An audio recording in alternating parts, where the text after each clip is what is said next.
the troops out of Iraq. No residual forces. And we can only do that. We can only do that, and until then, can a peace start, a political settlement, an all-Muslim peacekeeping force headed by the United Nations, a donor conference. Our kids are dying. The bloodiest 3 months we've ever had. So my position is clear. We bring the troops out within 6 to 8 months, but we leave no troops behind. The war cannot end with leaving any troops behind.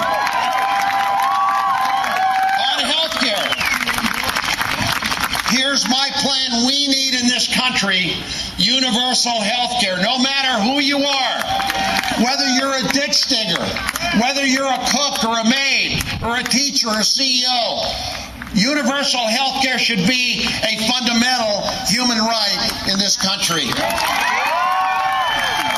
And we need also to recognize that we not let the HMOs and the insurance companies run health care in America. The time has come to take control of a bloated bureaucracy. 31% of our health care is bureaucracy. It's lack of electronic records. We spend $2.2 trillion, yet 47 million are uninsured, 17 million are underinsured, and we have pre-existing conditions. We need to take over our healthcare system, and we have to also start with prevention. I got rid of junk food in schools. We must get rid of junk food in schools. We must have healthy breakfast for every child. We must also bring back physical education, make it mandatory. We should be a nation of research of cancer. We should research more Alzheimer's, stem cell research, autism. We should be a nation of prevention. We also need to focus on an issue that nobody talks about. That is education. We need to make our schools better. And I would start out by getting rid of No Child Left Behind. And I would have a minimum wage for all our teachers at $40,000 a year. We need to respect our teachers. We need to emphasize science and math and civics and languages and bring back art in the schools. We need to have 250 science and math academies, 100,000 new science and math teachers. We need also, as America, to recognize that today there are rip-off artists that are taking over the college loan program. Here's my plan to deal with college loans. In exchange for paying off a good part of your college loan, all young people give 1 year of national service to America. Would you do that? To be part, clean up a forest, work in a community center, join the military, find a way to give something back to America. I also want you to know that I think it's critically important that we think of education as something for those between 3 and 99 years of age. Let us be sure that we promote our community colleges, our junior colleges, vocational training in this country. Here's the big issue that intersects foreign and domestic policy.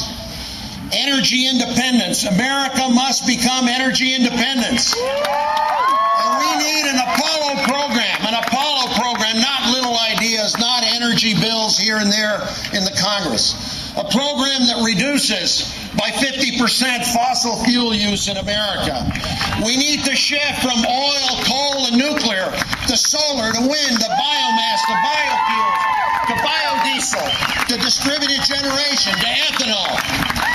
We need also to reduce greenhouse gas emissions, and that has to be done by firm mandates. 80% by the year 2040, 30% by the year 2020.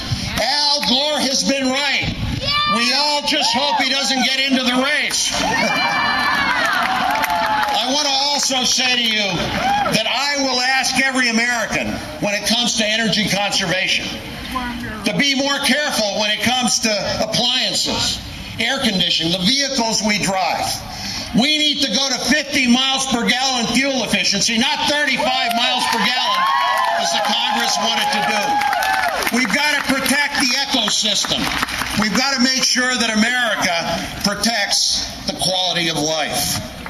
I also want you to know that our veterans, if I'm president, we will take care of our veterans, and we will do a lot better than we have. Their mental, their physical state.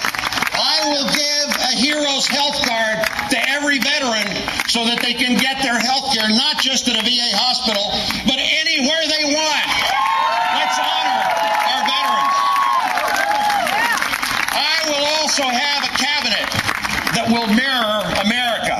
If I'm the nominee, I will tell you who my cabinet is before the election.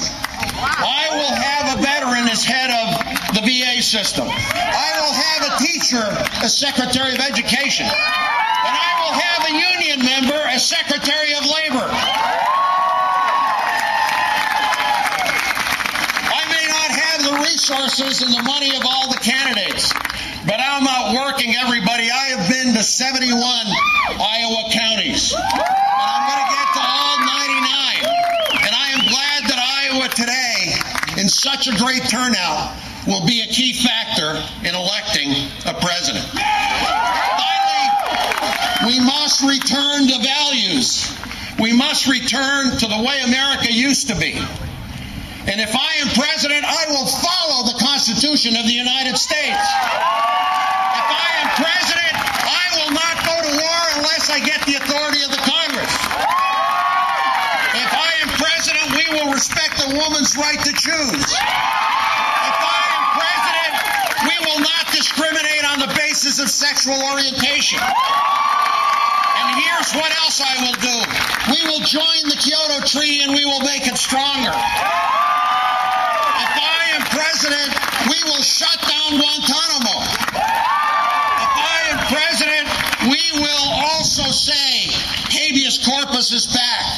We will eliminate torture as a tool in our foreign policy. We will not eavesdrop on our citizens. And my vice president will be a member of the executive branch. I want to just conclude. And I am still under my time limit. That there are candidates, a lot of great candidates.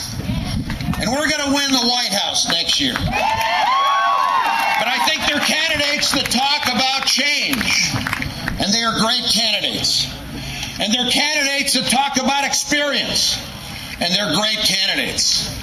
With Bill Richardson, you get change and experience. I am honored to be with you. I want to earn your vote. I want to go grassroots. And we are going to make a difference. And we are going to be, once again, a nation that is proud. Do you want to take your country back? Are you ready to take your